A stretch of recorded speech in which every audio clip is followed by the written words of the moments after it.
Hola a todos, sean bienvenidos a Dumet y el día de hoy vamos a tener una charla sobre la presión arterial. Antes de empezar a hablar sobre presión arterial propiamente dicha, hay que definir primero el término presión. La presión es la fuerza que aplica un sólido, un gas o un líquido sobre una superficie. Esto aplicado hacia la presión arterial, se define la presión arterial como la fuerza que ejerce la sangre sobre las paredes arteriales. También es importante que distingamos los términos presión y tensión arterial, pues la tensión arterial es el grado de deformación de las arterias secundario a la presión arterial. Esta presión se puede medir de dos maneras, de una manera directa o de una manera indirecta. La manera directa es por medio de un cateterismo, podemos ver que es un método invasivo, y la manera indirecta es por medio de la tensión arterial y puede hacerse también por el método palpatorio. ¿Qué la hace variable? Podemos ver que pues una gráfica que demuestra la variabilidad y hay que empezar diciendo que la presión arterial varía mucho a lo largo del día. Varía por condiciones como la posición corporal, la edad, el sexo, la hora del día, la relación médico-paciente es muy importante porque hay que sembrar un ambiente cálido para el paciente en el que se sienta seguro, en el que se sienta tranquilo, pues la intranquilidad puede generar respuestas simpáticas y puede aumentar la frecuencia cardíaca, como puede aumentar también la presión arterial. También factores como fumar, como la obesidad y como la comida salada. Eso es debido a que el sodio retiene agua y como se retiene agua, el volumen sanguíneo va a mantenerse alto y como el volumen sanguíneo se va a mantener alto, la presión que van a recibir las paredes arteriales es bastante alta. También es importante contarle a los pacientes que la presión arterial no es algo que se pueda tomar todo el tiempo, sino es algo que se toma periódicamente en consultas médicas o en chequeos. Pues hay historias de pacientes que se van tomando la presión regularmente y por ver cambios o por ver situaciones que no quieren ver sin tener en cuenta estos factores que hacen variable la presión arterial, terminan haciéndose un daño ellos mismos. Entonces, la presión arterial no se puede tomar de cualquier manera, pues el paciente debe tener la vejiga vacía y pues es recomendable calentar las manos y también el fonendoscopio porque generalmente es frío. El tener la vejiga llena y el paciente al sentir ese frío va a generar una respuesta simpática en su sistema nervioso autónomo y como ya sabemos, el sistema nervioso autónomo simpático se encarga de subir la presión arterial. Hay que tener en cuenta también que el fonendo es fuera del brazalete, el paciente debe estar sentado con espalda recta como vemos en la imagen. Primero hay que hacer el método palpatorio, esto muchos profesionales no lo hacen. Recordemos aquí atrás del método palpatorio se debe presionar la arteria radial y se debe insuflar hasta que el pulso se deje de sentir. Esto lo hacemos para saber hasta dónde insuflar el tensiómetro cuando ya tenemos el fonendo sobre la arteria braquial para no lastimar al paciente. El paciente no puede tomar café antes del chequeo. Hay que tener en cuenta que use una camisa que no le haga presión, asimismo no remangarla porque eso generaría presión y alteraría el resultado que estamos tomando y controlar los factores de riesgo que observamos acá, fumar, la obesidad y la comida salada. ¿Cómo medirla? El método auscultatorio y el método palpatorio. Entonces el método palpatorio fue como ya lo explicamos, se presiona sobre la arteria radial, se insufla hasta que se deje de sentir el pulso y ahí se va a tomar este resultado es la presión sistólica. El método auscultatorio es diferente porque aquí debemos insuflar el, hasta el resultado que nos haya dado el método palpatorio, unos 20 o 30 milímetros de mercurio más. Hay que poner el fonendoscopio sobre la arteria braquial y hay que tener en cuenta que este método que es auditivo es mucho más sensible. Entonces vamos a escuchar un primer sonido y donde caiga el primer sonido va a ser la presión sistólica. Vamos a escuchar vamos a escuchar unos ruidos y posterior a esto, cuando dejemos de escuchar esos ruidos, ahí vamos a determinar la presión diastólica. Estos son los valores determinados por la AJA, que es la Asociación Americana del Corazón. Entonces, la presión arterial es considerada normal cuando la sistólica es menor de 120 y la diastólica es menor de 80. Es elevada cuando la sistólica está entre 120 y 129 y la diastólica está menor a 80. Es hipertensión nivel 1 cuando la sistólica está entre 130 y 139 y la diastólica entre 80 y 89. Es hipertensión tip nivel 2 cuando la sistólica es mayor a 140 o la diastólica es mayor a 90 milímetros de mercurio. Y es una crisis hipertensiva, que esto es una urgencia médica, cuando la sistólica es mayor a 180 y o la diastólica es mayor a 120. Los determinantes de la presión arterial son el gasto cardíaco y la resistencia vascular periférica. Y sabemos también que el principal determinante del gasto cardíaco va a ser el retorno venoso. También es importante saber algo sobre la resistencia periférica. Y es que la presión arterial es muy variable, pues no se relaciona tanto con resistencia periférica, pero es un concepto que puede encajar acá para términos de memoria.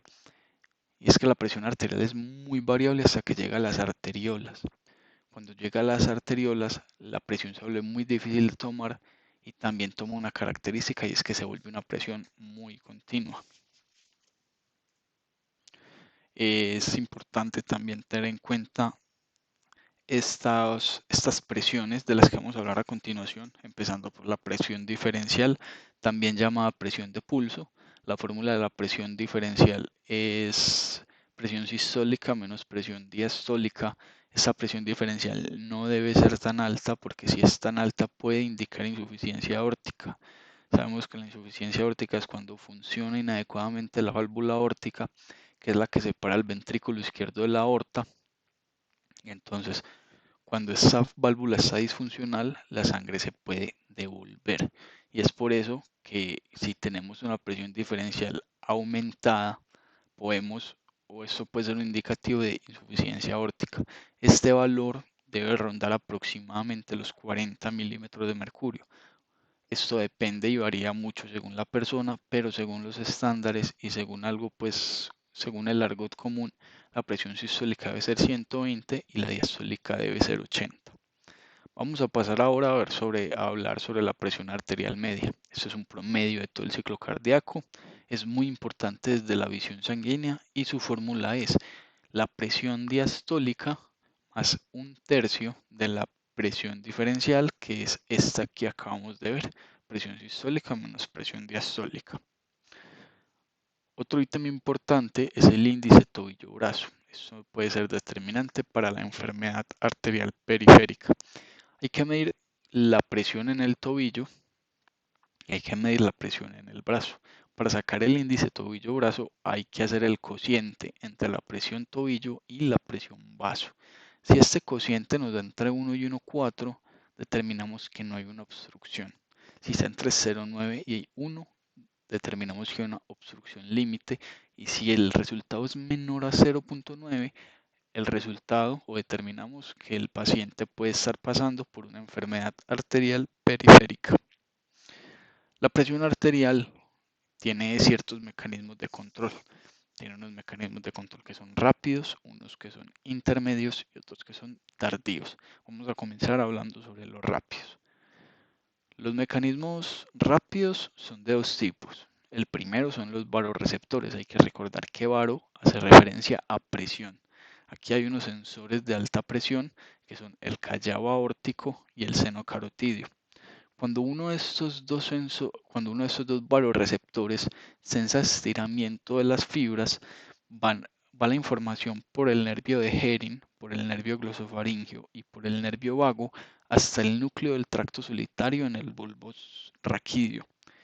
Del núcleo del tracto solitario van a salir neuronas parasimpáticas postganglionares que van a estimular el centro vagal. Al verse estimulado el centro vagal, vamos a ver vasodilatación, vamos a ver una disminución de la frecuencia cardíaca y vamos a ver una disminución en la fuerza de contracción. Todo esto nos va a disminuir la resistencia vascular periférica, por lo que la presión arterial también se va a ver disminuida. Cuando estamos hablando de hipotensión, lo que va a hacer toda esta vía es vasoconstricción, aumenta la frecuencia cardíaca, aumenta la fuerza de constricción y por ende va a aumentar también la presión arterial. Entonces, la respuesta es la disminución de la actividad simpática. Nosotros disminuimos la actividad simpática cuando tenemos hipertensión, porque recordemos que el simpático aumenta la presión y el parasimpático la disminuye. Por eso estimula la actividad parasimpática. El otro grupo que tenemos son los quimiorreceptores. Estos quimiorreceptores comparten el lugar con los varoreceptores. Quimio, porque estos van a detectar los cambios químicos de la sangre. Generalmente activan el sistema nervioso simpático y van a inhibir el sistema nervioso parasimpático. Vamos a pasar ahora a hablar, bueno, también hay que mencionar de estos receptores rápidos que trabajan íntegramente y que todo esto está mediado por el sistema nervioso. Vamos a hablar ahora sobre el mecanismo de control intermedio, que este es el sistema renina-angiotensina-aldosterona.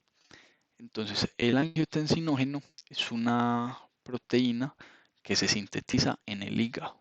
Entonces, el riñón va a censar el descenso de la presión arterial y va a liberar una enzima que se llama la renina. Entonces, la renina convierte el angiotensinógeno en angiotensina 1. Esta angiotensina 1 va a sufrir una transformación gracias a la enzima convertidora de angiotensina que puede ser producida en los pulmones, en el riñón, y se va a formar la angiotensina 2. La angiotensina 2 es un vasoconstrictor muy fuerte, por lo que en sí misma ya va a aumentar la presión arterial. Pero algo más que puede hacer es enviar la señal para la producción de aldosterona. La aldosterona retiene sal y sabemos que la sal va a retener también agua.